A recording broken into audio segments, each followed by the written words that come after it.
Hi friends, welcome back to my channel. Mutton ఇది 1/2 kg mutton. అది clean చేసేసాను.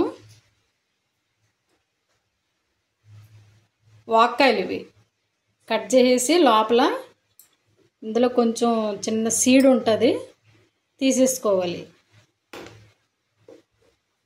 కాయలు ఇలా ఉంటాయి. ఓకేనా. ఇప్పుడు మటన్ కడిగి 3-4 సార్లు కడుక్కొని అల్లం వేసేసుకుని కొంచెం స్టీమ్ చేసుకోవాలి. ఓకేనా. ఇప్పుడు చూద్దాం దాని ప్రాసెస్. మటను 3-4 సార్లు నీట్గా కడిగేసుకున్నాను. ఇప్పుడు ఇందులో కొంచెం అల్లం వెల్లుల్లి పేస్ట్ వేసుకోవాలి. ఇదిగోండి, 1 స్పూన్ సరిపోద్ది, స్పూన్నర. మళ్ళీ కర్రీలో 1 స్పూన్ వేసుకోవాలి.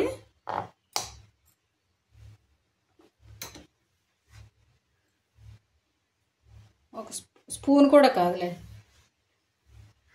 ఇదిగోండి 1 స్పూను ఉప్పు, 1/2 స్పూన్ పసుపు. ఇది ఇప్పుడు బాగా కలుపుకుని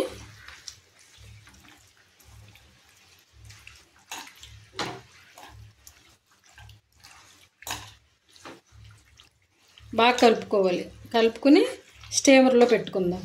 వెజిటబుల్స్ స్టీమ్ చేసి స్టీమర్ ఉంటుంది కదా, అందులో పెట్టుకోవటమే. పెట్టుకుని కొంచెం 1 పావు గంట అలాగ స్టీమ్ చేసుకుంటే మొక్క చక్కగా మెత్తగా వస్తుంది.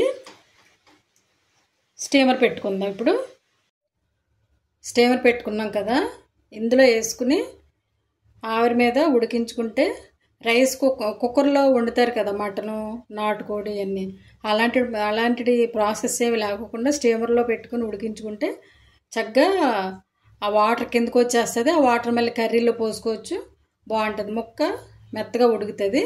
ఇప్పుడు ఇందులో మనం కలిపి పెట్టుకున్న మటన్ వేసేసుకుందాం.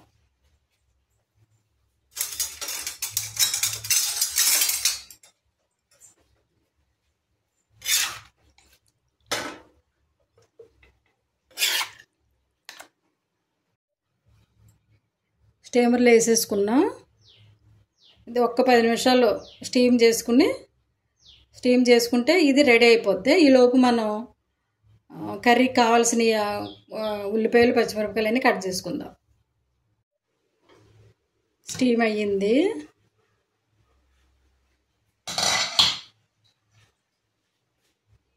చూసారా, ముక్క అల్లం వెల్లుల్లి పేస్ట్ తోటి ఉడికించాను. ఇప్పుడు కర్రీ చేసుకుందాం. కర్రీ కోసం కళాయి పెట్టుకున్నాం. కళాయి వేడవ్వాలి. ఆయిల్ పోసుకుందాం.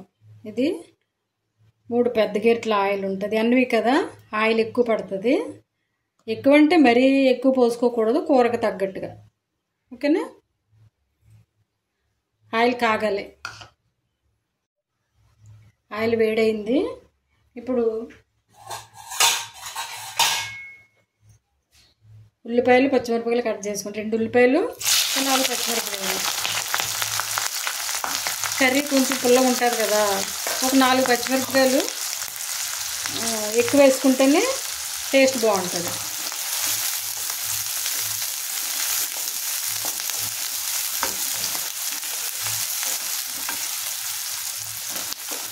ఇవి బాగా వేపించుకుందాం. ఇందులో ఒక టమాటా కట్ చేసి వేసుకుంటున్నాను.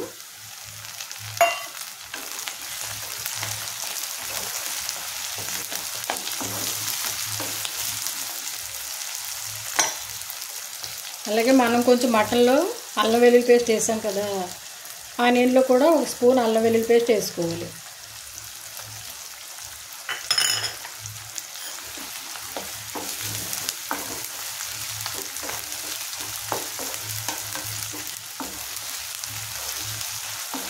మొత్తం ఇవన్నీ బాగా వేగాలి. అల్లం వెల్లుల్లి పేస్ట్ పచ్చివాసన పోవాలి. కనీసం 1 పావు గంట అయినా టైం పడుతుంది. స్టవ్ మీడియం ఫ్లేమ్ కాకోకుండా, హై ఫ్లేమ్ కాకోకుండా మధ్యస్థంగా పెట్టుకోవాలి.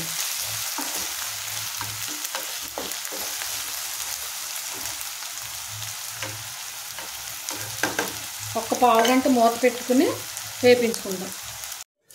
చెక్ చేద్దాం.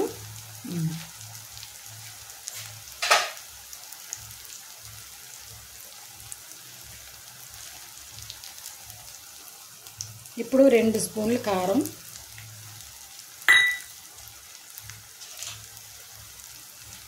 కూరకు తగ్గట్టుగా ఉప్పు, 1 స్పూను ధనియాల పొడి, 1 స్పూన్ పసుపు.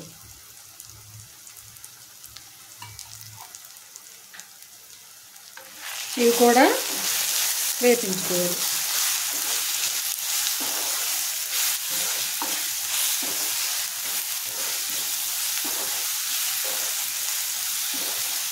ఒక్క నిమిషం వేపించుకుంటే సరిపోద్ది.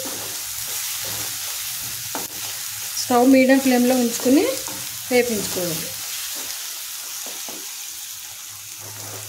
ఒక్క నిమిషం వేపించుకుందాం ఇలాగా. ఇప్పుడు మనం స్టీమ్ చేసుకున్నాం కదా మటను, అది వేసేసుకుందాం.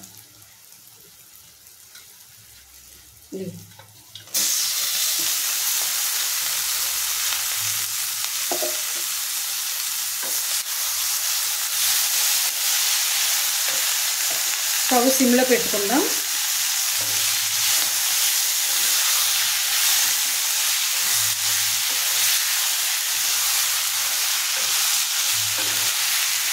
కారం, ఉప్పు ఇవన్నీ పీసులు పట్టేలా కలుపుకోవాలి. ఇప్పుడు మనం స్టీమ్ చేసుకున్నాం కదా వాటర్, మటను స్టీమ్ చేసుకున్నాం కదా, ఆ వాటర్ ఇందులో పోసేయాలి.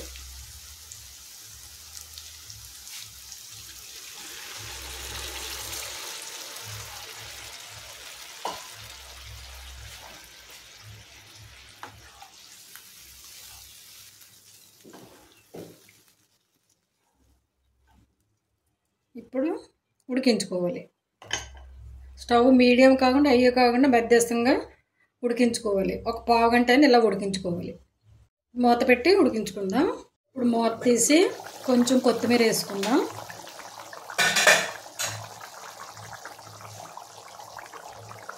కొంచెమే.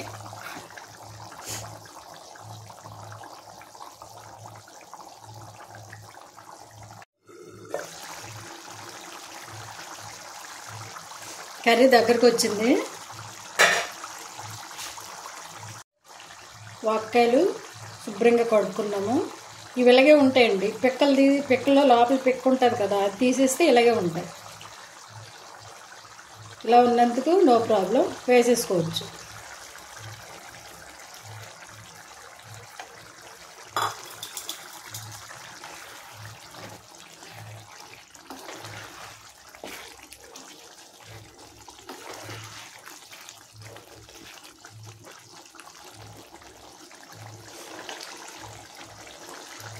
ఇప్పుడు ఇంకొక 5 నిమిషాలు ఉడికించుకుందాం మూత పెట్టి.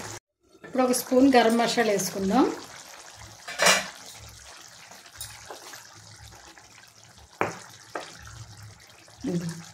ఇది సరిపోతుంది.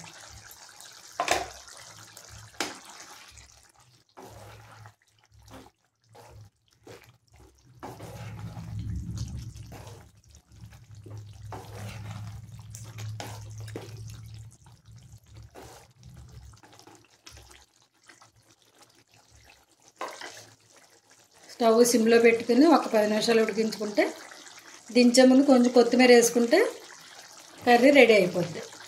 ఓకేనా? ఇప్పుడు మూత తీసి కొంచెం కొత్తిమీర వేసేసుకుని స్టవ్ ఆఫ్ చేసేసుకుందాం.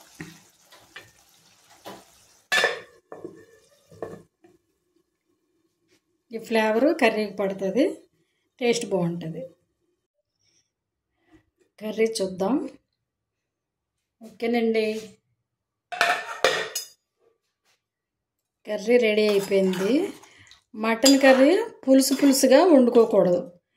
రాగి సంకటి ఇలాంటివి చేసుకుంటేనే చికెన్ అయినా మటన్ అయినా పులుసుగా బాగుంటుంది. మామూలు రైస్లోకి అయితే కనుక ఇలాగే వండుకోవాలి. ఓకేనా? వాక్కాయి మటన్ కర్రీ ఈవేళ మా స్పెషల్. ఓకేనండి, ఈ వీడియో కనుక మీకు నచ్చితే లైక్ చేయండి, షేర్ చేయండి, సబ్స్క్రైబ్ చేయండి. వాక్కాయలు మీలో ఎంతమందికి ఇష్టమో కామెంట్లో చెప్పండి. ఓకేనండి. Thank you for watching. Bye.